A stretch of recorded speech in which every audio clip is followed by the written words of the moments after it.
Hello everyone. Today I am coming with a new topic of chapter 2 of class 9. And here is the chapter, Is Matter Around Us Pure? We are going to discuss about this topic, physical and chemical changes. So without delay, let's start our discussion. I am moving to the next slide. So first of all, I am going to discuss about the physical properties. So what do you mean by the physical properties? I am written here as any property of matter that can be observed or measured without changing the identity of the matter. This means that the physical properties refer to any property of matter that we can observe where no changes in the identity takes place. No changes. Okay. For example, color. So color is a physical properties. Suppose I had given one example here. Look at this. The color of this pencil is pink in color. With that color, I had drawn one flower. And in this flower, though the colors are not changes and many colors are not mixed together, so the output of the color becomes pink in color. So here no identity of the color is changes. After that, come to the next one, the hardness. How hard the substance is. Okay, it is the property of any substance that how hard it is. After that, the rigidity. Rigidity means the ability of a substance, any substance, to retain in its shape. For example, the solids are rigid in rigids, then the liquids and gases. The liquids have the ability to flow. So it is called as fluidity. Okay, see, this one is rigid and it has the shape and size. So shape and size is there. It is also a physical property. After that, come to the melting point. So melting point, look at the diagram. The ice starts to melt. At which temperature? At the temperature, the 0 degree Celsius, the ice starts to melt. Okay, at 0 degree or more than 0 degree, the ice starts to melt. There is no changes in the identity. It is water. Ice is also made up of water and water also made up of water only. So after that, the boiling point. See the boiling point, at which temperature the water starts to boil. No identity changes, water becomes water only. It will go to the vaporous state, that is also a state of matter of water, gaseous state. So these are all the properties of physical properties. So here the identity of the matter do not change. So I am going to the next one. So here is the chemical properties. So what do you mean by the chemical properties? The properties that can only observe through a change in the composition of matter.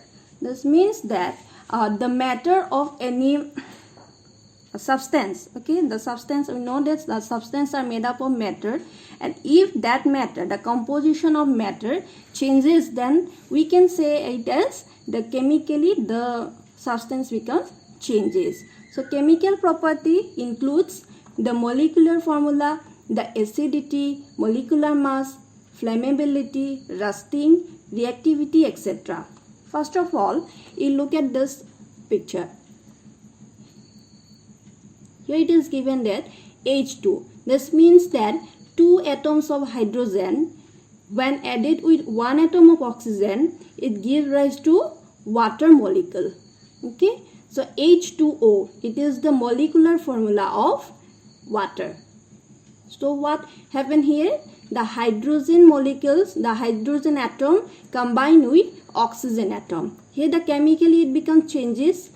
Okay, acidity, we all are practically we go through a state of acidity.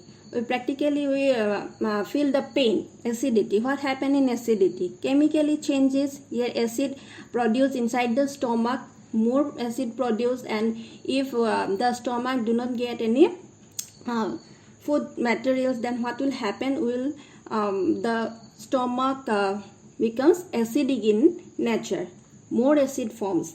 It becomes acidic in nature. So this is a chemical property of chemical properties. After that, the molecular mass. Molecular mass, see here is the diagram, H2O. The molecular mass of H2O means the water is 18 unit.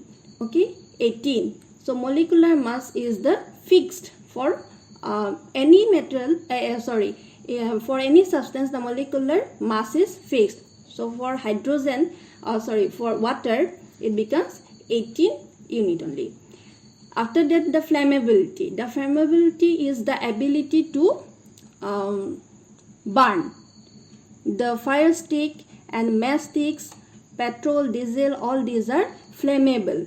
It means that they have the ability to burn. This is the chemical properties. Rusting, we all know that if we keep the iron metals in air, in contact with the air, then the rust occurs. This is called as the rusting. Chemical properties.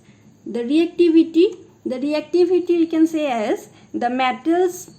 Some metals are more reactive in nature than the others. For example, gold and silver are less reactive than the iron. Iron is also a metal. It is more reactive. So, if we keep it in contact with the air, then rust occurs. But the gold, silver, if we keep in contact with the air, no changes takes place. So, we can say that these metals are less reactive.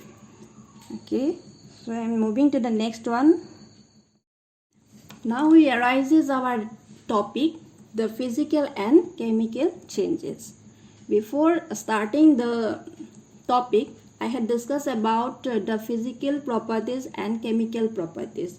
So that will help us to know about the physical change and chemical change. What happened in physical change? In physical change, identity becomes the same. In the sense, it change occurs. Suppose the crushing a can becomes crush. Okay, but we can make it to its original form. It is a physical change. No molecular changes taken place. Melting an ice cube, boiling water, then mixing sand with water, breaking a glass. Here, no any change occurs that can give us a new substance. So, in a physical change, we are not able to get a new substance. So, these are reversible. Okay, these are reversible reactions. No chemical reactions takes place. Dissolving sugar in water, shredding the paper, chopping wood, mixing green and red marbles, sublimation of dry ice. These are all the examples of physical changes. No changes occur. No permanent changes occur here. And on the other hand, see the chemical change. In chemical change, rusting of iron. If one iron metal get rusted, then we cannot get the original form of that metal. Then burning wood, burning of wood. If we burn a wood, then we are not able to get the wood again. So metabolism, if we swallow any food, if we masticate any food, we are not able to get the food again. The end product we will get. Then cooking an egg, baking a cake, electroplating, rotten banana, vinegar and baking soda mixture, fireworks, chemical batteries. These all are the examples of chemical change. We will not get the substance again in its original form. They will give us a new form. Okay, they will result in a new form. The chemical reaction occurs. So these are called as the chemical changes. Now I hope you can find out the difference between the physical and chemical changes by looking this diagrams. Let's finish our discussion, and next again I will come with my new videos. Thank you. If you like my videos, then do like and comment on my video, and if you want to get notification of my new videos, then subscribe my channel.